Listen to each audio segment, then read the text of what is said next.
Qué bueno estar en la casa del Señor, alabando y glorificando su nombre, porque Él es digno de recibir toda la gloria, toda la honra y todo el honor. Porque si no hubiera sido por Él, ¿a dónde estuviéramos nosotros? Estuviéramos perdidos en este mundo, o quizás perdidos en el otro mundo, muertos, desaparecidos ya de este planeta. Bien, en honor al tiempo, quisiera que reflexionemos en esta mañana y abran sus Biblias. Ya los textos han sido leídos en esta mañana, pero vamos a enfocar en dos versículos del capítulo 5 de Gálatas.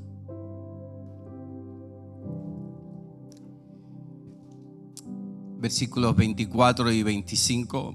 Pueden abrir sus Biblias, sus iPads, sus teléfonos, lo que sea que usted traiga hoy día a la iglesia.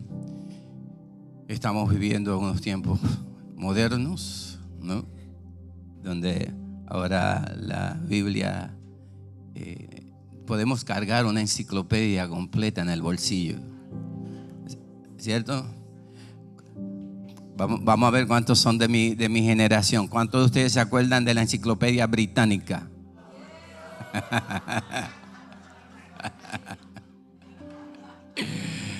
Cada volumen era así de grande y así de ancho. Ahora usted se puede introducir la enciclopedia británica y todas las enciclopedias habidas y por haber en un bolsillo. Así de mucho hemos avanzado en estos tiempos. Amén.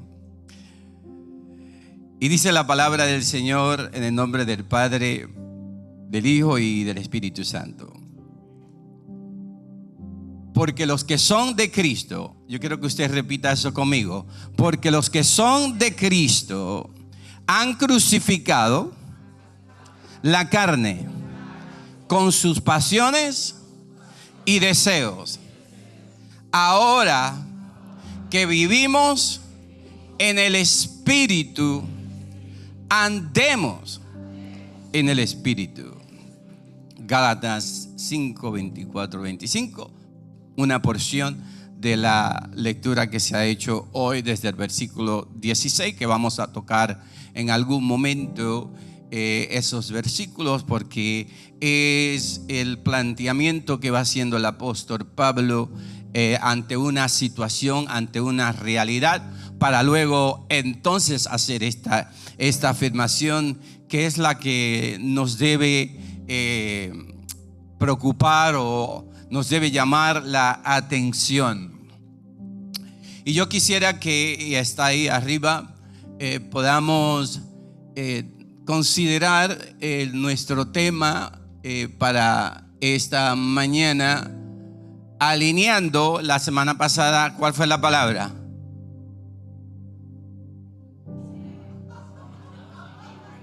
Oh, algunos no estaban aquí.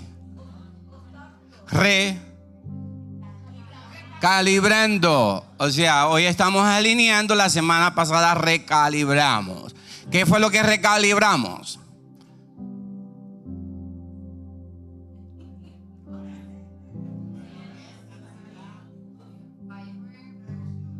Nuestras emociones disfuncionales. ¿En dónde? En el hogar. Gracias. Yo creo que vamos a tener que hacer una de dos cosas. Me voy a meter en un negocio para vender los suplementos Memory Power XL, o simple y llanamente vamos a tener que tener más ayunos para que el Señor nos ayude a recordar. Mis amados hermanos, una nota seria. Cuando usted venga a la iglesia, traiga lápiz y papel. Traiga una libreta. Anote, porque quizás no sea necesario que usted anote todo el sermón, es imposible. Pero hay palabras, a veces una sola palabra es la que va a hacer la diferencia en su vida en ese día. Una sola palabra. Y uno tiene que anotarla. Yo siempre, cuando yo no predico, ustedes siempre me ven con una libreta. Estoy anotando. Ayer Enrique estaba trayendo la reflexión. Yo tenía mi libreta y me senté en la parte de atrás intencionalmente, porque todos los que se paran aquí dicen: a mí no me gusta cuando el pastor está ahí sentado porque me pone nervioso. Y me quedo atrás para que no se pongan nerviosos. Pero anote, hermano. Haga el hábito, la disciplina de anotar. Porque nosotros, como iglesia evangélica de Jesucristo, creemos que todos los aspectos del culto es una oportunidad y es un medio a través del cual Dios nos está hablando. Es bien posible que usted escuche un sermón quizás bien elaborado, elocuente, y esa palabra, quizás más allá de educarlo a usted, más allá de impartir más conocimiento, quizás no hizo mucha diferencia. Pero un cántico, una alabanza, quizás una palabra que se hizo o se expresó en una oración, da justamente en donde usted tiene una necesidad. Por eso el culto es elaborado de la manera en que se elabora. Tiene una secuencia y tiene una intencionalidad. El culto es educativo. Por eso las lecturas que hacemos todas están relacionadas con el sermón, para que vayamos ya asimilando lo que el Espíritu de Dios nos quiere decir. Alineando nuestras intenciones con alineando nuestras intenciones y deseos con los propósitos del Espíritu. Y abajo dice intenciones o deseos, en forma de pregunta. Se le cayó un signo de interrogación. ¿Cuántos de ustedes están familiarizados con eso? Gracias, Alma, por tu entusiasmo. Eso quiere decir que tú estuviste en la clase el miércoles. Los que no lo saben, quiere decir que no estuvieron en la clase el miércoles.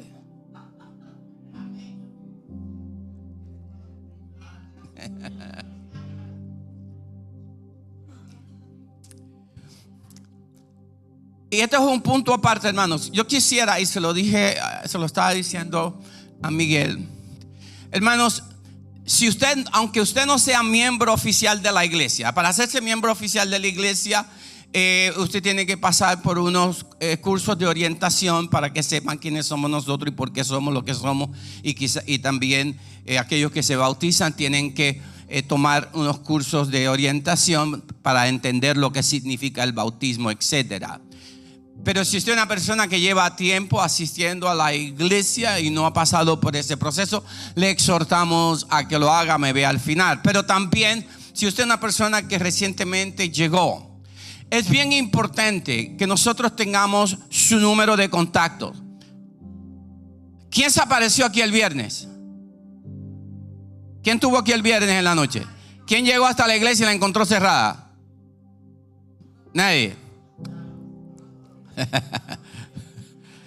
Es importante nosotros tener su número de contacto, porque cada vez que hay un cambio, por ejemplo, el viernes estuvo cerrada porque teníamos culto de ayuno ayer, desde las 8 de la mañana hasta las 12 del mediodía. Entonces es bien importante que usted reciba nuestras notificaciones para esos cambios, porque no queremos que usted salga de su casa y llegue a la iglesia y se encuentre que esté cerrado. Hay circunstancias especiales. Ahora que el invierno entra, a veces cae mucha nieve y tenemos que enviar una notificación de que quizás ese día vamos a hacer el culto por Zoom. Tratamos de no hacerlo, pero Si las condiciones en la calle climáticas no nos favorecen, lo podemos hacer. Y a veces ese es el día en que usted dice: no, yo voy a llegar a la iglesia aunque tenga que cruzar el Mar Rojo. Yo iba a decir el Niágara en bicicleta, pero... Y ese día usted llegó y encontró la iglesia cerrada. Si nosotros tenemos su número, su celular, y esté seguro, nosotros no le vamos a estar llamando. Sí le llamamos cuando usted se ausenta. Si nosotros no tenemos su número de teléfono y usted se ausentó por la razón que sea, no tenemos dónde contactarlos a saber si usted está enfermo o fue que sufrió una situación, una crisis y demás. Y también las notificaciones de los estudios bíblicos. Los estudios bíblicos y los cultos de oración, todos llegan por celular. Todos llegan, o sea, a las 7 de la noche le llega una notificación diciendo: ya el link, y a las 7:30 vamos a comenzar nuestro culto. Y todo lo que hace es un clic y entra a la clase de su preferencia. Tenemos clase en español y clase en inglés. Sí, para que aquellos que mastican más el inglés, hay una clase para usted. Y también, aunque sus hijos no vengan a la iglesia, tenemos una clase de adolescentes en inglés, que usted quizás lo puede introducir a la iglesia a través de esas clases. Bien, eso fue un anuncio no pagado. Alineando nuestras intenciones y deseos con los propósitos del Espíritu. Y ya dije que los estudios de los miércoles, lo que le llamamos grupos de enlace, o sea, hay distintos grupos conectados el miércoles, como le acabo de explicar. Hay 2 grupos en español, hay 2 grupos, hay un grupo en inglés para adultos y hay un grupo en inglés para adolescentes. Usted se puede conectar en uno de esos. Y estamos utilizando en esta ocasión un libro que lleva por título Un corazón en fuego, por John Bevere. Y le voy a llamar Bevere para no confundir el acento. Bevere, pero es Bevere. Le tuve que preguntar a Google anoche cómo se pronuncia el nombre de él. Y el pasado miércoles estuvimos estudiando el capítulo 7, que lleva por título Intenciones o deseos. Y abajo del título hay una cita que el autor siempre pone en cada capítulo. Y la cita que corresponde a este capítulo 7 lee de la siguiente manera: debemos llevar nuestros deseos a la sumisión de la cruz. Debemos llevar nuestros deseos a la sumisión de la cruz. Y al tratar de entender, o sea, porque una de las dinámicas que se dan o se deben dar dentro del proceso de leer algún libro, especialmente cuando se expresa alguna opinión personal, uno tiene que tratar de discernir o entender qué fue lo que quiso decir el autor con tal cita o una expresión, alguna frase. Porque si nosotros no tratamos de meternos en la mente del autor, que es el mismo ejercicio que nosotros tenemos que hacer cuando leemos la Biblia. O sea, la Biblia tiene una serie de autores, desde Génesis hasta Apocalipsis, y estos libros van relatando una serie de historias o eventos, o en algunos casos hay poesías, hay otras, hay salmos, hay consejos. Y uno tiene que meterse en la mente del autor, del escritor, y el contexto histórico. ¿A quién se lo dijo? ¿Por qué se lo dijo?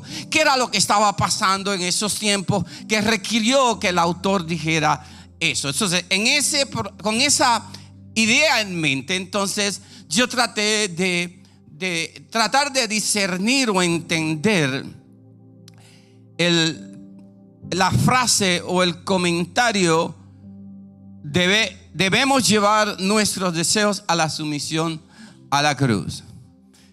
Y entiendo que con esta declaración del autor, el autor hace un llamado a los creyentes a negar las pasiones y los deseos terrenales, llevándolos a una muerte espiritual.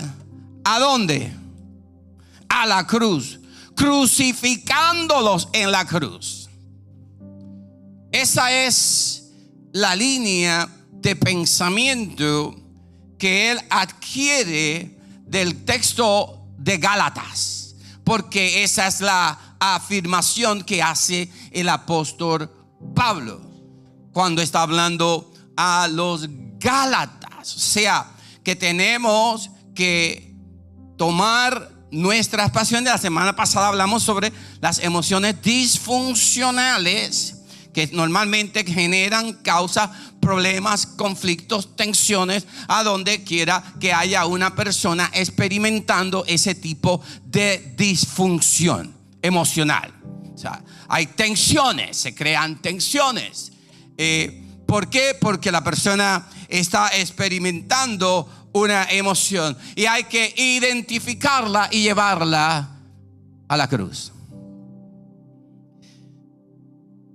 O sea que lo que nos está diciendo el autor a la luz de lo que Pablo le dice a los Gálatas es que cada creyente debe tomar la decisión consciente y definitiva de rechazar su vieja naturaleza corrupta. O sea, lo que yo era antes, lo que yo pensaba antes, lo que yo hacía antes. O sea, el apóstol está aconsejando, al igual que el escritor del libro, que nosotros tenemos que hacerlo de una manera consciente. Pablo le llama a eso nuestro culto racional, nuestro culto inteligente, y llevarlo no solamente a la cruz, sino también comenzar a caminar en una novedad de vida. O sea, a caminar en la nueva criatura. Segunda de Corintios capítulo 5 versículo 17, que dice que de modo que el que está en Cristo, viejas pasaron, he aquí todas son hechas nuevas. O sea, que la expectativa de Dios cuando uno entrega su corazón es que ahora nosotros podamos vivir lo que cantamos.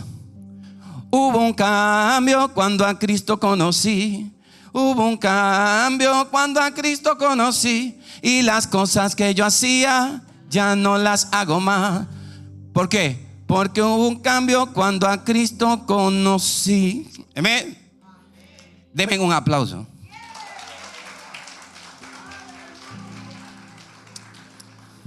Es aquí donde yo puedo realizar mis sueños reprimidos de ser cantante, y aprovechar de esta audiencia obediente a su pastor, que le da un aplauso cuando se lo pide.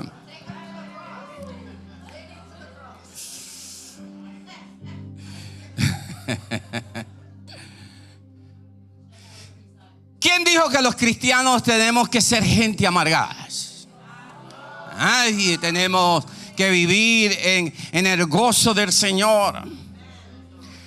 Así que, mis amados, alinear tus intenciones con los deseos del Espíritu implica por lo menos dos cosas. Y yo quiero que usted saque su teléfono y anote. Quizás no trajo lápiz y papel, pero trajo su teléfono. Yo sé que si usted no, la Biblia a usted se le queda en la casa, pero el teléfono no.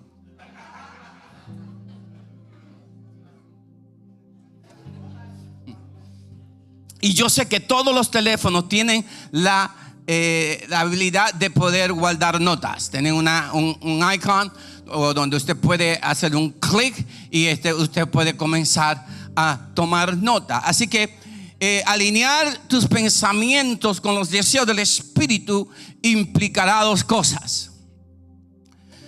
Implica reemplazar la autosuficiencia por la confianza en Dios. Me explico. En los años que llevo en el Evangelio, me he topado con mucha gente que los he invitado a la iglesia, y hay muchas personas que son muy honestas y tienen mucha razón en lo que dicen. Nosotros no podemos quitarle la razón, pero hay personas que viven bajo esta percepción. Me han dicho: pastor, cuando yo pueda superar esta situación que yo tengo, sea la que sea, porque a mí no me gusta ser hipócrita. Mire, pastor, yo para ser hipócrita mejor me quedo en mi casa. Pero yo tengo que superar esta situación. Cuando yo la supere, entonces voy. Y normalmente cuando yo escucho eso, le hago la siguiente pregunta: ¿cuánto tiempo tú llevas tratando de superar tu situación? Ay, muchacho, un montón de años. Entonces, ¿qué te hace pensar que la vas a superar ahora? ¿Por qué no le das una oportunidad a Cristo? Eso es lo que quiere decir, de reemplazar la autosuficiencia para comenzar a confiar en Dios. O sea, deja que Dios bregue con tu problema. Miren, nosotros hemos tenido personas aquí que fuman, que beben, que han estado en metadona, que están en esto, ahí sentados. Y es más, y se han parado aquí muchas ocasiones a leer una lectura. Y posiblemente en algunos contextos religiosos eso sería un acto de herejía. Y yo nunca voy a olvidar, hay cosas que nosotros practicamos porque son experiencias personales, no porque lo dice la denominación o lo dice, por lo menos yo lo puedo deducir de las escrituras. Pero hay denominaciones que siguen unas reglas muy estrictas. Y a mí nunca se me va a olvidar, creo que se llama, ¿cómo se llama aquella? Una mujer que llegó a mi primera iglesia, era alcohólica. Y recuerdo, no sé si era Flora, Cookie, Ana no está aquí, pero Cookie sabe quién es. El nombre en este momento no es importante. Y recuerdo que los diáconos la pararon, la frenaron en la puerta. Y el pastor se dio cuenta. Dijo: no, dejen que ella se siente. Y se sentó así en la última fila de atrás. Ese día ella llegó con la canequita en la mano. ¿Quiénes saben lo que es una caneca? ¿Quién no sabe lo que es una caneca? No saben. Es una botella de romo, de alcohol. Ella llegó así, bien, con un tumbe bien chévere. Póngala en una silla y se sentó. El siguiente domingo llegó sin la caneca. Llegó borracha pero sin la caneca.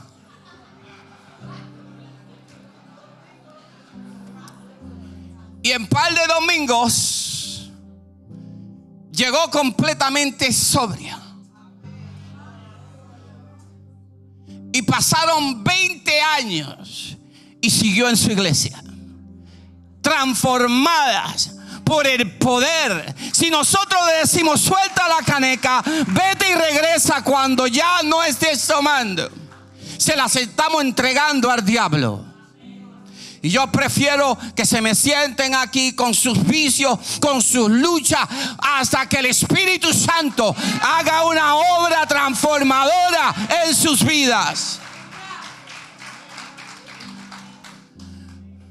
Eso es lo que significa reemplazar la autosuficiencia por la confianza en Dios. Llegar al punto de decir: ya, yo no puedo más, Señor. Y quizás utilizando la teología chavista del Chavo del Ocho, cuando Kiko ya no podía enfrentar más una situación, que decía: me doy, me rindo, porque dice la palabra de Dios que las tinieblas no pueden cohabitar con la luz. Y cuando alguien llega en tiniebla, porque es en esa condición que todos llegamos ante Dios, la luz de Dios comienza a penetrar, la luz de Dios comienza a alumbrar, la luz de Dios comienza a iluminar, y la persona misma no tiene que escuchar a nadie decir nada, sino que la persona misma toma su decisión, porque está frente a un Dios santo, grande y poderoso. Implica también reconocer que sus intenciones, y eso lo vamos a definir ahora, puede que no estén alineadas con sus deseos.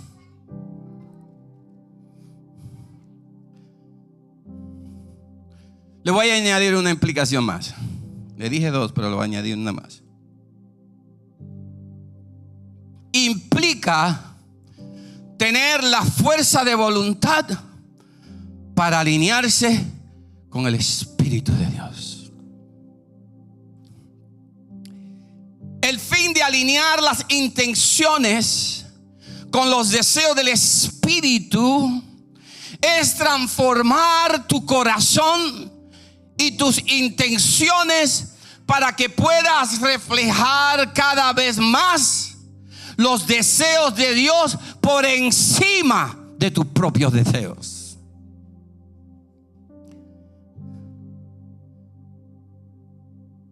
Posiblemente voy a tomar una ilustración. Creo que fue Matilde ayer en las clases. No sé, no, en la clase del miércoles. Nosotros dos somos alumnos del mismo profesor. Somos alumnos del profesor Johnny Escobar, reverendo Johnny Escobar. Y Matilde dio un ejemplo en torno a alinear nuestras intenciones con nuestros deseos. Y ella dijo: mi deseo es comprarme una casa en tal sitio. Pero puede ser, o más bien, puede ser que mis deseos no estén alineados con mis intenciones, y mucho menos con los propósitos de Dios. Ahí vemos cómo se van en diferentes direcciones nuestras intenciones y nuestros deseos. Puede ser que su intención sea entonces, no lo va a dejar ahí. Pero el fin de todo esto, mis amados hermanos, es transformar el corazón. Y posiblemente es ahí donde se encuentra la raíz de tus luchas. De que a pesar de que lleva muchos años en la iglesia, continúas batallando en una o varias áreas de tu vida. O puede ser que no estés en la iglesia, nunca le has servido al Señor, pero de igual manera te das cuenta que hay unas áreas deficientes en tu vida. Hay unas áreas de lucha. Hay unas áreas donde normalmente tú misma te dice: esto no lo vuelvo a hacer más, y vuelvo y lo hago. Entonces pasamos por un ciclo vicioso de tristeza, de dolor, de angustia, de vergüenza, muchas veces porque prometimos, nuestra intención era no hacerlo más, pero nuestro deseo nos traicionó. Y vamos a ilustrar Porque le doy gracias al Señor que la mayor parte de ustedes no estaban en la clase. Ahora, yo quiero que usted le diga a la persona que está a su lado: presta atención, el Señor te va a revelar algo hoy.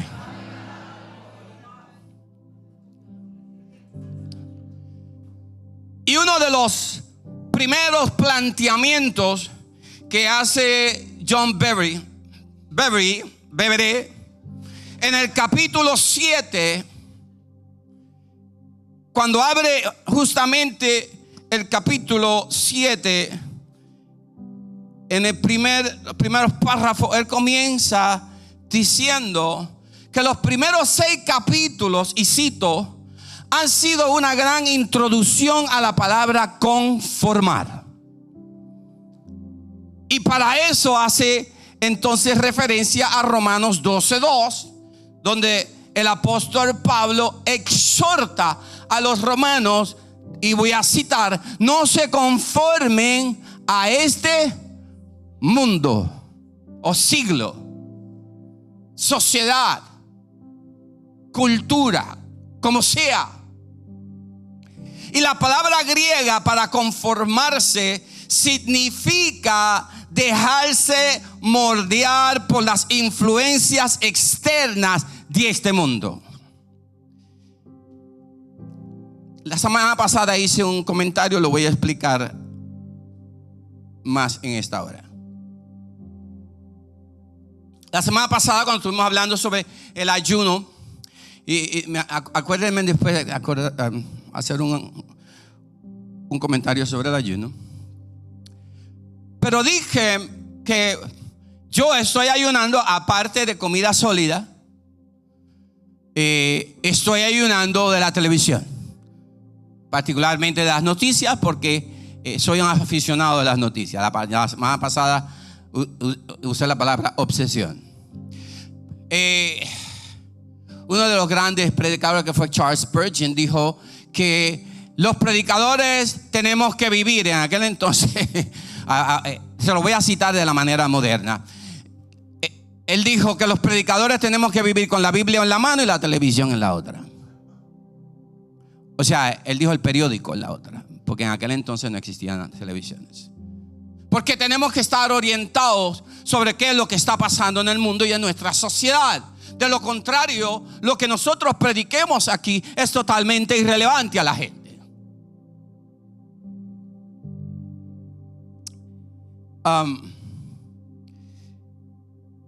Y dije que desde que comencé a ayunar sobre la televisión, particularmente las noticias, porque todos nosotros tenemos un canal preferido.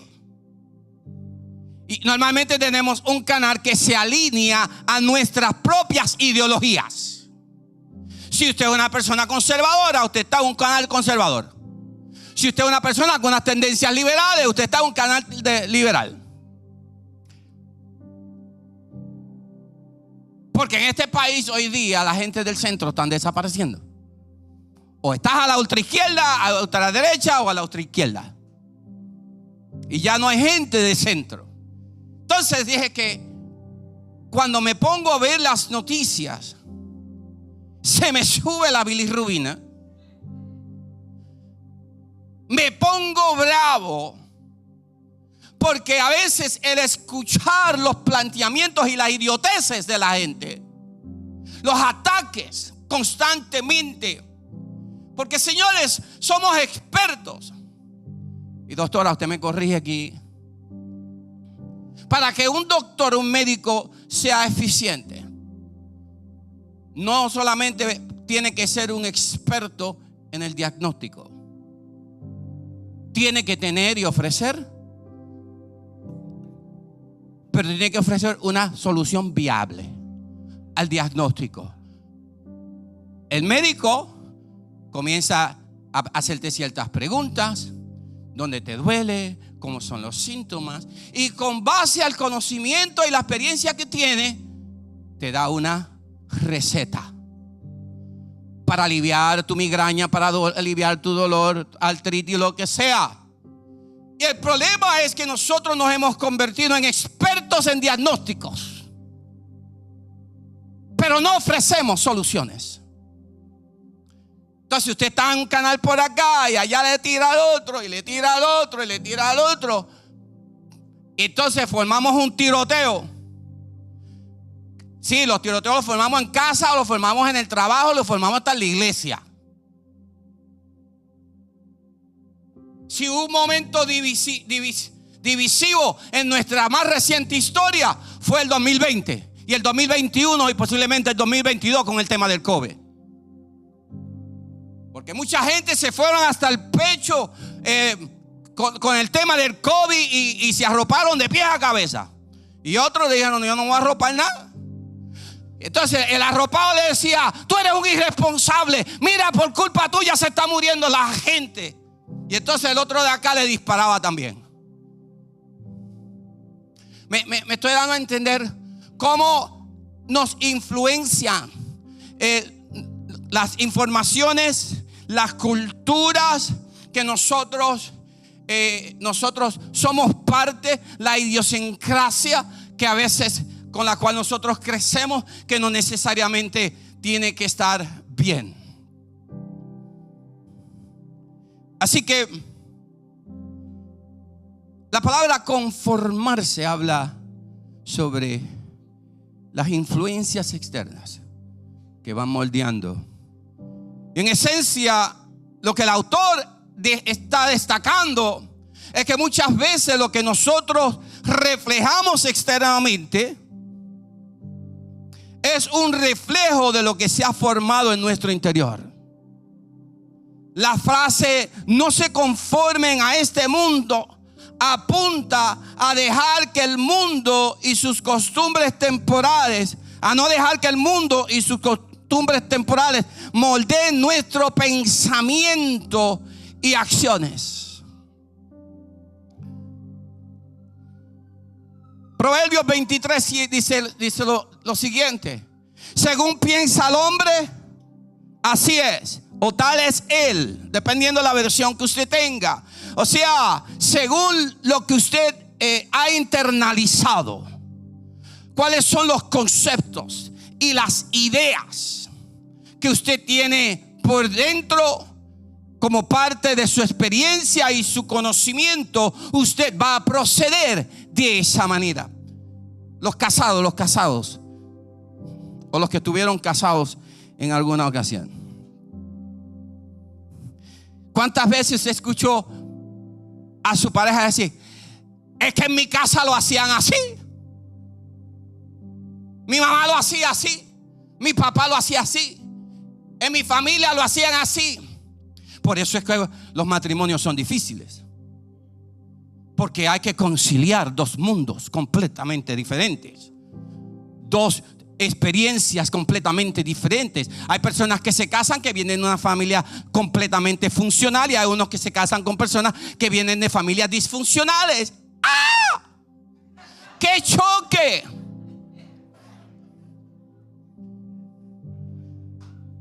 Sí, hermanos, porque si no logramos encontrar una línea en el centro, vamos a terminar en las estadísticas de divorcio de 60% o más. Por eso para mí en las consejerías prematrimoniales es bien importante hacer un caso de genealogía. Vamos a hablar de tu familia, no de ti. Vamos a hablar de tu familia. Yo empiezo desde tus abuelos. ¿Cómo se llama tu abuelo? Tu abuela. Fulano. ¿Estaban casados? Sí. ¿O convivían? Sí. ¿Cómo era la relación de ellos? Abuelo alcohólico. Oh, ok, vamos para donde tu papá, tu tío y tu tía. Ok. ¿Cómo se llama tu tío papá? Fulano. ¿Cómo se llama tu tío? Fulano. ¿Tu tía? Ok, ¿estaban casados? Sí, no. Algunos sí, otros no. ¿Había problemas de alcohol en tu familia? Sí. No les quiero aburrir. Entonces le hago la misma pregunta a la otra persona y se va formando un cuadro claro. Empiezan los banderines rojos a salir aquí. Los banderines rojos. Y acá. Entonces la idea es identificar todo lo que ha formado mi vida, bueno y malo, positivo y negativo, para entonces prestarle atención a lo negativo, a los banderines rojos, y decirle: ojo, Ustedes se van a casar, pero mira el patrón de violencia doméstica en tu familia. Abuelo le pegaba a abuela, papá le pegaba a mamá, y los hermanos se pegaban unos a los otros. Y después nos sorprendemos porque yo soy como soy. Porque usted no se puede divorciar del sistema de familia, y eso requiere la revelación del Espíritu. Eso requiere que estemos conscientes y que seamos honestos. Que cuando nosotros seamos confrontados con alguna de estas emociones disfuncionales o algunos de estos comportamientos autodestructivos, podamos poner freno. Eso es lo que quiere decir: según piensa el hombre, tal es él. Así es. En inglés hay una expresión que dice garbage in, garbage out. Si usted lo que se está alimentando es de cosas quizás impuras o cosas negativas, eso es lo que normalmente va a hacer. Pero eso no es el sermón de hoy. Y luego el autor procede a explicar la diferencia entre lo que son los deseos y las intenciones. Y si entre todo lo que yo diga en esta mañana usted se acuerda solamente de estos dos términos, quizás usted va a tener un mayor éxito moviéndose de aquí en adelante. Intenciones y deseos. Los deseos son anhelos o sentimientos por algo y se caracterizan por una concentración intensa y por un esfuerzo constante. La definición de intenciones es que son el compromiso consciente y voluntario con un curso de acción, o sea, un plan específico para alcanzar lo deseado. O sea que una intención es un deseo acompañado de un plan de acción que la convierte en un estado mental más determinado y con propósito. O sea, yo, ¿cómo es? Se lo voy a cantar. Yo voy de camino a tierra de Canaán. O sea, el corito básicamente nos está dando la idea, porque si usted sabe el corito, estamos peleando contra Satán, y aunque él venga contra mí, yo voy a llegar como quiera que sea a Canaán. O sea, mis deseos y mis intenciones están alineadas. Lo mismo ocurre cuando estamos bregando con algo negativo o autodestructivo. Y a esto el autor responde diciendo lo siguiente: usted puede tener intenciones buenas y piadosas que quizás no estén alineadas con sus deseos verdaderos. O sea que sus buenas intenciones están desconectadas de sus verdaderos deseos. Santiago 1:14 lo pone de esta manera: al contrario, está hablando de que Dios no puede tentar a los seres humanos. Dice, al contrario, cada uno es tentado por sus propios malos deseos que lo arrastran y lo seducen. Esa es la versión Dios habla hoy. O sea que aquí Santiago explica que la intención se origina de los propios malos deseos del individuo y no de Dios. Él en el libro menciona algo que yo he escuchado muchas veces dentro del contexto de la iglesia: personas que han cometido un error, una falta, un pecado, y dice, el diablo me hizo hacerlo. O el diablo no está aquí para defenderse. Santiago está diciendo y lo dice el autor: el diablo lo único que puede hacer es proveerte la tentación. Lo que te va a llevar a hacerlo es el deseo de tu corazón. Y aquí fue, y por eso entendí traer o elaborar sobre ese capítulo 7, porque fue cuando leí una anécdota que él pone a manera de ilustrar el concepto de las intenciones o deseos.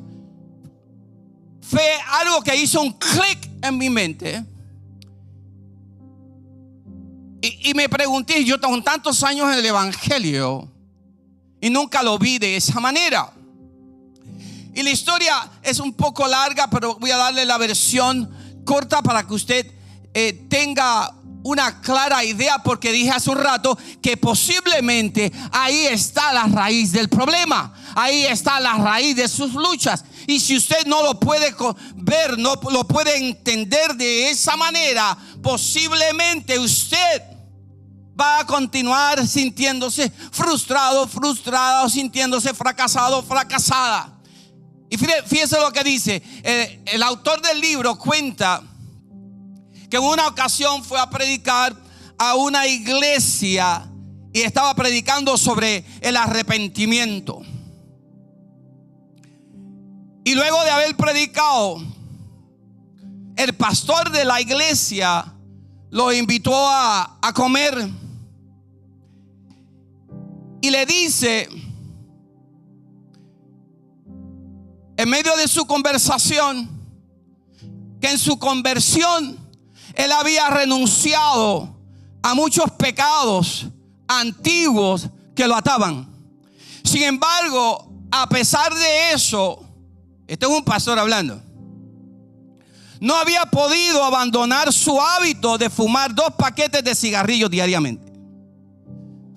Y cuenta el pastor que él había hecho todo lo bíblicamente posible para deshacerse de su hábito de cigarrillos, de su adicción.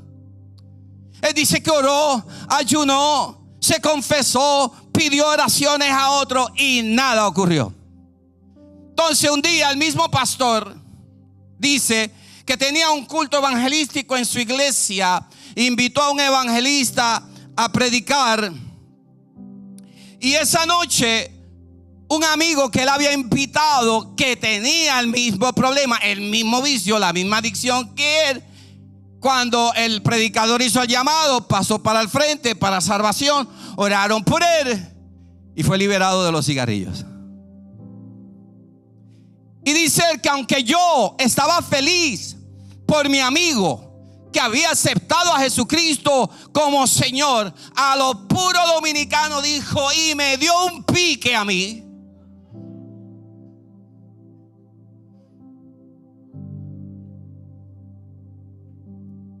Al punto que le grité a Dios, ¿por qué no me has liberado? Y aquí está la clave. Y él dice que él escuchó la voz de Dios contundente, que le dijo, porque todavía te gusta. Y dice que al escuchar eso miró el cigarrillo que tenía en la mano y lo tiró. Y desde ese día fue libre. En otras palabras, aunque sus intenciones fueron siempre dejar de fumar, aún le gustaban los cigarrillos. De ahí la frase del autor que dice, o sea, que nadie puede ser atraído por lo que no desea. Miren, yo soy el que cocino en mi casa.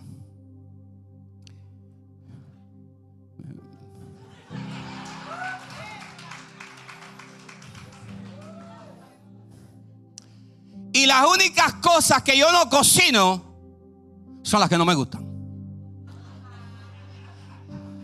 A mi mamá le encanta el hígado. Eso lo hace ella. Yo no aguanto, no soporto el olor del hígado. Y a ellas dos le gusta el hígado de pollo en los asopados, o en la sopa, o en el pollo guisado. Y a veces, para complacerla a las dos, porque como a las dos les gusta, tengo que comprar un bowl completo de hígado de pollo. Digo, Señor, ahí van, en el nombre de Jesús. Disfrázalo para que yo no lo pueda oler. Y cuando me sirvo el asopao o el pollo guisado y me cae un pedacito de hígado, se lo pongo en el plato de una de ellas dos. Me estoy dando a entender. El comentario del autor es que nadie puede ser atraído por lo que no le gusta.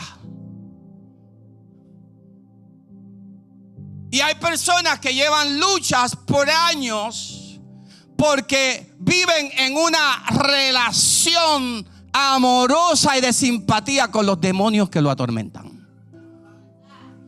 Ay, para que me ayuden y reprendan en el nombre de Jesús. Pero te acuestas con el demonio. Y no estoy hablando de tu esposo o de tu esposa. No vayas a tu casa a coger a tu esposo a mitad de noche. En el nombre de Jesús, yo te reprendo. No, no eso es lo que estoy diciendo.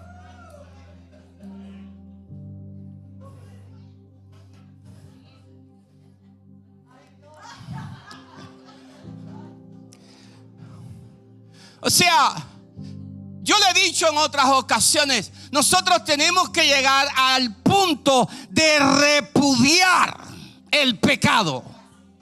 O sea, que cuando yo vea el pecado me cause, yo no sé a usted, pero a mí la misma reacción cuando estoy cerca del hígado.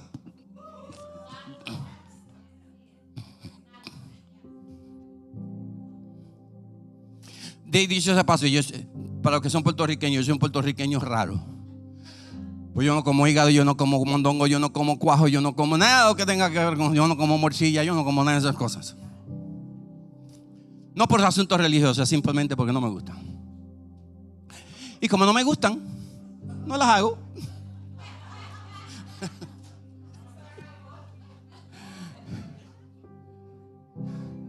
Me parece, mis amados hermanos, que esto fue lo que quiso decirle Jesús a su audiencia en el capítulo 6, versículo 21, cuando dice, porque donde está tu tesoro, allí estará también tu corazón. Y yo le hice un paréntesis y reemplacé la palabra tesoro y leí de la siguiente manera: porque donde está tu deseo, allí estará también tu corazón. O donde está lo que te atrae, allí estará tu corazón.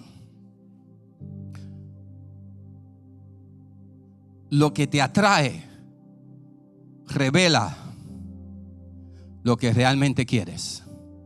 Salud. Y esta perspectiva apunta a los objetos de nuestra atracción, que revelan nuestras necesidades y deseos más profundos.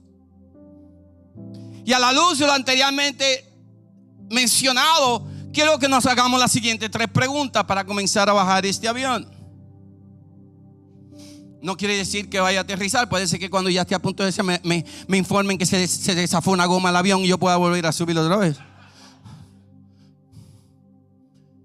Primera pregunta: ¿habrá algún comportamiento pecaminoso o hábito autodestructivo que está en conflicto con mis buenas intenciones? O sea, Señor, yo quiero, pero hay algo. ¿En dónde o en qué están enfocados tus verdaderos deseos? ¿Cómo puedo resolver el conflicto entre las buenas intenciones y los malos deseos de mi vida? Y este es un paréntesis. Yo le digo a la gente: tú quieres saber lo que es importante para la gente, escúchalos hablar.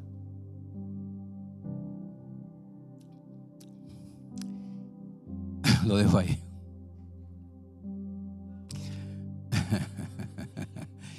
Bueno, te lo voy a explicar. Yo he sabido de personas cristianas que en su trabajo nunca nunca han sabido que son cristianos. Hablan de todos los temas habidos y por haber, menos de Cristo. Ahí está. O sea, ¿tú quieres conocer la vida espiritual de alguien? Escúchalo hablar. A ver, ¿de qué te están hablando? Esas 3 preguntas están sobre la mesa para que nosotros vayamos procesándolas. La voy a repetir para aquellos que están escribiendo. ¿Habrá algún comportamiento pecaminoso o hábito autodestructivo que está en conflicto con mis buenas intenciones? Se lo voy a poner en puro puertorriqueño. Hay gente que todo lo que hacen con la mano derecha lo desbaratan con la izquierda. Eso es. Las intenciones y los deseos. Intenciones, todo lo bueno que tú has querido hacer, tú has hecho, pero entonces viene la mano izquierda. Para los que son zurdos, por favor, Pastor Escobar, no te ofendas, porque yo sé que tú eres zurdo. ¿En dónde o en qué están enfocados mis verdaderos deseos? Una sola cosa he pedido a Jehová. ¿Qué?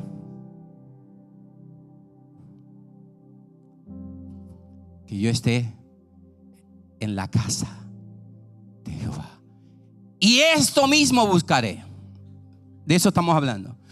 ¿Y cómo puedo resolver estos conflictos? Y entramos rápido al versículo 24 de Gálatas 5. Y Pablo hace una declaración contundente, definitiva, cuando dice: pero los que son de Cristo, oiga bien, por eso le hice repetir la frase. Los que son de Cristo Jesús han crucificado la carne con sus pasiones y deseos. Y luego en el versículo 25 hace un llamado a los creyentes a caminar dentro de esa realidad de nueva vida.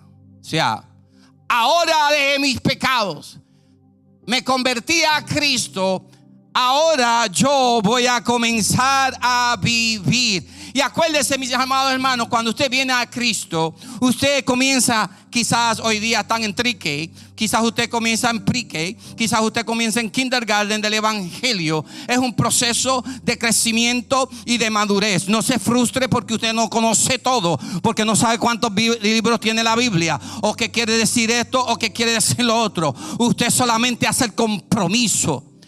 Yo cuando me entregué, que le he dicho a ustedes, yo venía de unos vicios horribles. Yo no sabía lo que yo había hecho. Yo me acuerdo, yo estaba ahí y uno de los hermanos de Ana estaba ahí, no sé si era Pedro o Edwin, uno de los dos. Y yo estaba ahí en el altar llorando luego de un llamado. Era mi primera vez en una iglesia evangélica. Y cuando me di cuenta, porque yo estaba sentado en la parte de atrás y llegué hasta el frente y me di cuenta que estaba al frente cuando me comenzaron a caer las gotas de lágrima en las manos. Y abrí los ojos y dije lo siguiente: ¿qué rayo he hecho yo? Porque yo entendía de alguna manera sencilla de que yo encontrarme en aquel altar, yo había hecho algún tipo de compromiso con Dios. Y luego que resolví ese conflicto en mi mente, porque de verdad que no fue esa palabra, yo dije otra palabra, bien boricua.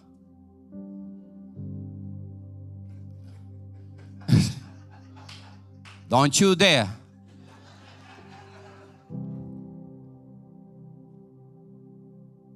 Pero dije otra palabra bien boricua: a lo hecho, pecho. Si esto quiere decir que yo hice un compromiso contigo, de aquí yo me levanto para cumplir ese compromiso. Y ya van 40 años, mis amados hermanos, y le doy gloria y honra a Dios que no retrocedí. Vinieron tentaciones, vinieron situaciones que trataron de sacarme de la iglesia, pero mi nueva familia, mi nuevo hogar se convirtió la casa del Señor. Fue ahí donde yo expresé las palabras del salmista. Yo me alegré con los que decían: a la casa de Jehová iremos. Si para mí hay algo que me produce alegría, que me produce gozo, que me produce esperanza, es entrar por los atrios de la casa de Jehová.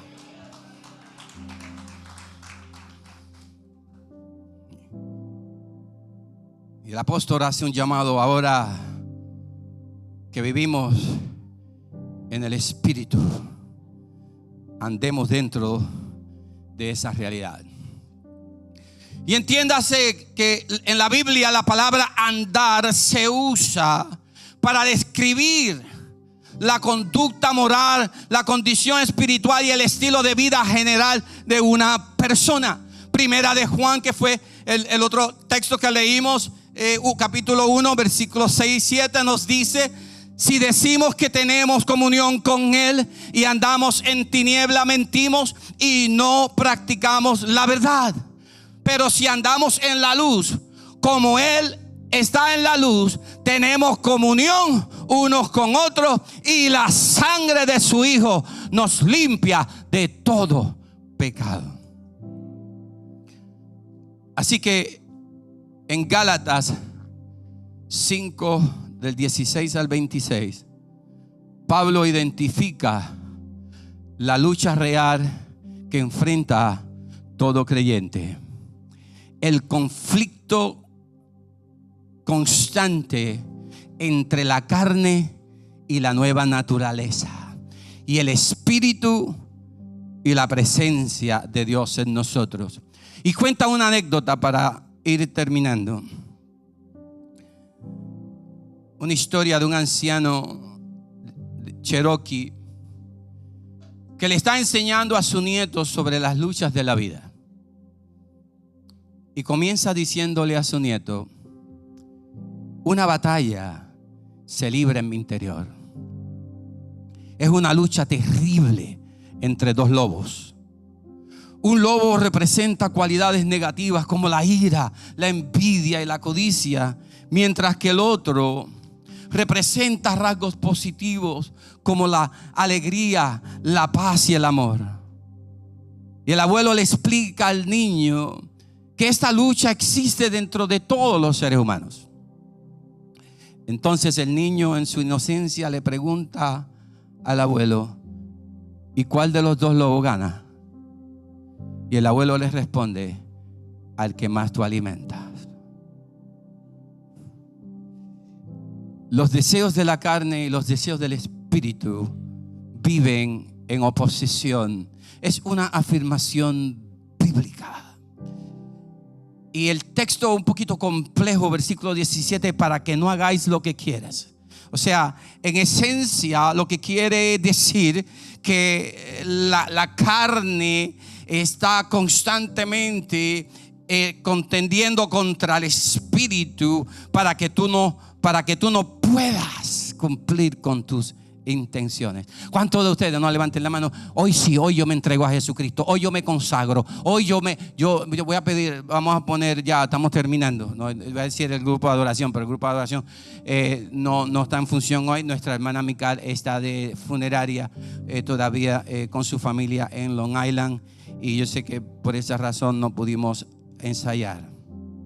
Pero oiga bien lo que le estoy diciendo, hermanos.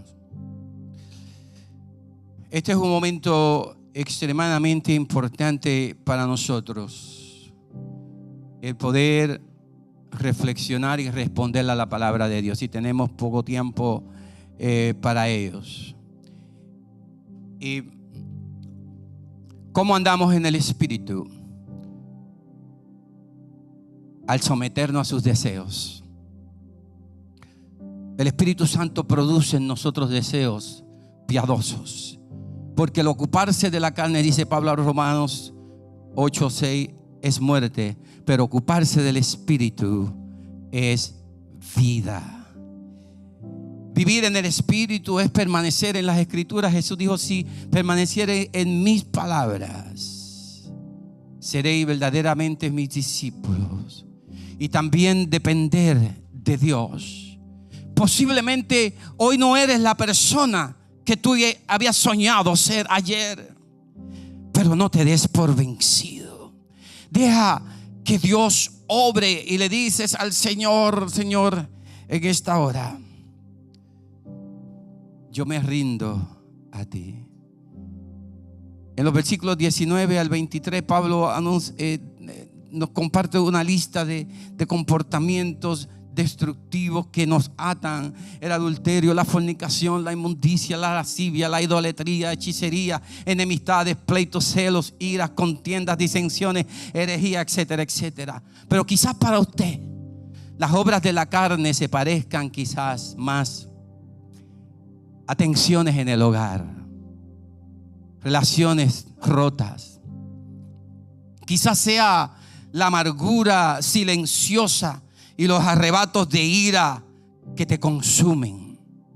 Quizás algunos de ustedes cargan con una lucha secreta de inmoralidad sexual, el vacío que proviene de una desenfrenada y libertinaje vida.